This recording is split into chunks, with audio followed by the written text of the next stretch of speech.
আসসালামু আলাইকুম। আপনারা সকল ভালো আছেন আশা করি। এই ভিডিওটা হইল একটু সচেতন করার লাগি। আমরা যারা বিভিন্ন সময় ডাক্তারও যাই গা দেখি তো অনেক রোগী পড়া কোনো সময় এমন কোনো ডাক্তারের চেম্বার নাই যে রোগীরা নাই এরকম কিছু কেউ হইতে পারত না, এতে প্রাইভেট হোক অথবা সরকারি হোক। তো আমার অভিজ্ঞতা থেকে আমি সরকারি হসপিটালে আমি বেশি গেছি না, যাও গেছি যখনও গেছি দেখছি বেশিরভাগ মানুষ কিন্তু ভুক্তভোগী এবং খুব কষ্ট করে তারা ডাক্তার পার অথবা চিকিৎসাটা নেয়। তারপরে অনেক সময় সুচিকিৎসা পায় না, দেরি হয়, বিভিন্ন প্রবলেম আছে।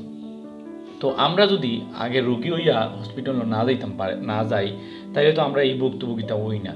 তো আমরা রোগী খেনে হই, ওটা হলো মেইন কারণ। আমরা আগে ওটা ভাবা উচিত। অনেকের ডায়রিয়া হোক অথবা গ্যাস্ট্রিকের প্রবলেম হোক, হার্টের প্রবলেম হোক, বিভিন্ন সমস্যা থাকে। এই সমস্যাটাগুলো আমরা নিজে ক্রিয়েট করি আমরা শরীরও, আফটার দ্যাট আমরা যাই ডাক্তার অথবা হসপিটাল ভর্তি। তো উসমানী মেডিকেলও আমি নর্মালি যাওয়া গেছি পড়ছিল আমার। এখানে আমি যাওয়ার পরে দেখলাম এখানের পরিবেশগত যে খারাপ দিকগুলা আমার কাছে খুব কষ্টদায়ক লাগছে। এখানের এমন কোনো বারিন্দা নাই অথবা ফ্লোর নাই যেখানে গোয়ার ফিক ফালান নাই, যেগুলো গোয়া সাবানির পরে আর কি, যেগুলো রস ফালানি হয় ওইগুলা।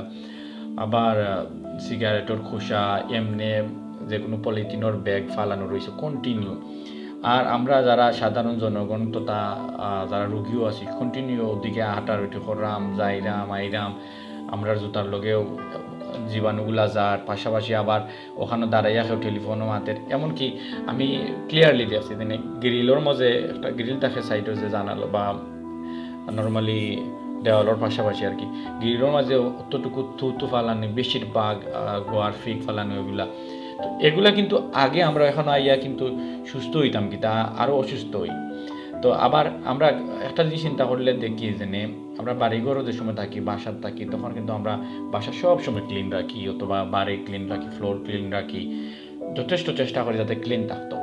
তো ক্লিন রাখার লাগিয়ে আমরা অনেক চেষ্টা করি। যদি এখানে আমরা হসপিটাল গেলে আমরা নিজের ব্যক্তিগত দিক দিয়েও আমরা হসপিটালটা ক্লিন এখানে রাখি না। মনে করুকা ই যারা ফিক ফেলাইছে মেবি আমার মতো একজন সাধারণ মানুষ অথবা একজন রুগীর লগে যারা আয় বা কেউ রুগীরে দেখতে হয় এরকম মানুষ, কোনো ডাক্তারে নাই, কোনো নার্সে নাই। তবে হ্যাঁ, এরকমও কথা আছে যে যদিও এখানে দূষণ করা অথবা পরিবেশটা ময়লাযুক্ত হয়ে গেছে, সেখানে এখানে তো ময়লা পরিষ্কার করার লাগে মানুষও আছে হসপিটালের, তারা এখানে এটা করে না। আসলে আমরা তারা এখন পরিষ্কার করিয়া গেল, আমরা আবার ইয়া ময়লা যুক্ত করে নিলাম। এটা কিন্তু তারার উপরে দায়ভার দেওয়া যায় না। তারা হয়তো খুব সকাল মর্নিং উঠলো একবার পরিষ্কার করলো, অথবা দুপুর টাইমে একবার পরিষ্কার করলো, অথবা রাত্রে। আর বেশিরভাগ দেখা যায় তারা করেই না। তো যদিও তারা 3বার করতো তারপরেও ময়লা আমরা তো ফালাই। আমরা ময়লাটা এখানে যত উপযুক্ত স্থানও ফালাই না, অথবা ব্যক্তিগত কোনো ডাস্টবিনে এখানে নেওয়া ফালাই না, ওটা কিন্তু আমরা খেয়াল রাখা উচিত। আর যদি আমরা এটা করতাম পারতাম তাইলে দেখা গেল বিভিন্ন রোগ জীবাণু আর জন্ম নিতে পারলো না, আমরারও এই প্রবলেমটা হইল না। তো অনেক সময় আমরা দেখি আমরা যারা গ্রাম থাকি অনেক সময় কেউ দেখা যায়, বা টাউনও তো অনেক সময় মানুষ যাদের তা হইল, তো ওই সময় হসপিটাল দেখা যায় তারা আওয়ার পরে বাড়িতে ইয়া তারা খাসি সর্দি বা বিভিন্ন রোগ হয়ে যায়। তার কারণটা হইল ওই যে পারিপার্শ্বিক যে পরিবেশগত যে পরিবেশ দূষণ করা যেগুলা, যেমন খাসরা ফালানি, সেপ ফালানি, থুতু ফালানি, এরকম। তো এই বিষয়গুলো যদি আমরা সচেতন হই, আমরা জার্জির দিক দিয়ে, যেমন আমি যখন একটা টিস্যু ব্যবহার করলাম, তো টিস্যুটা আমি যত স্থানে না ফালাইয়া যদি আমি কোনো হসপিটালের পাশে বা দেওয়ালের পাশে বা রাস্তায় এরকম যদি ফালাই, তাহলে দেখা যাইব আমার কারণে একটা বাড়লো, অন্য একজনে ফালাইলো, তো এটা অবশ্যই পরিবেশটা নষ্ট হয়ে যাব।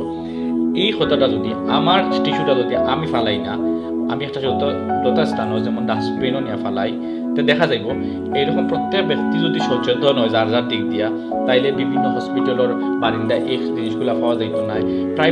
প্রাইভেটও অনেক সময় দেখা যায়, প্রাইভেট ক্লিনিক যত আছে অনেক সময় দেখা যায় ক্লিনার কন্টিনিউ ক্লিন করে, আবার তারপরেও দেখা যায় অনেক সময় ময়লা থাকে। ময়লাটা কিন্তু আমরাও ফালাই।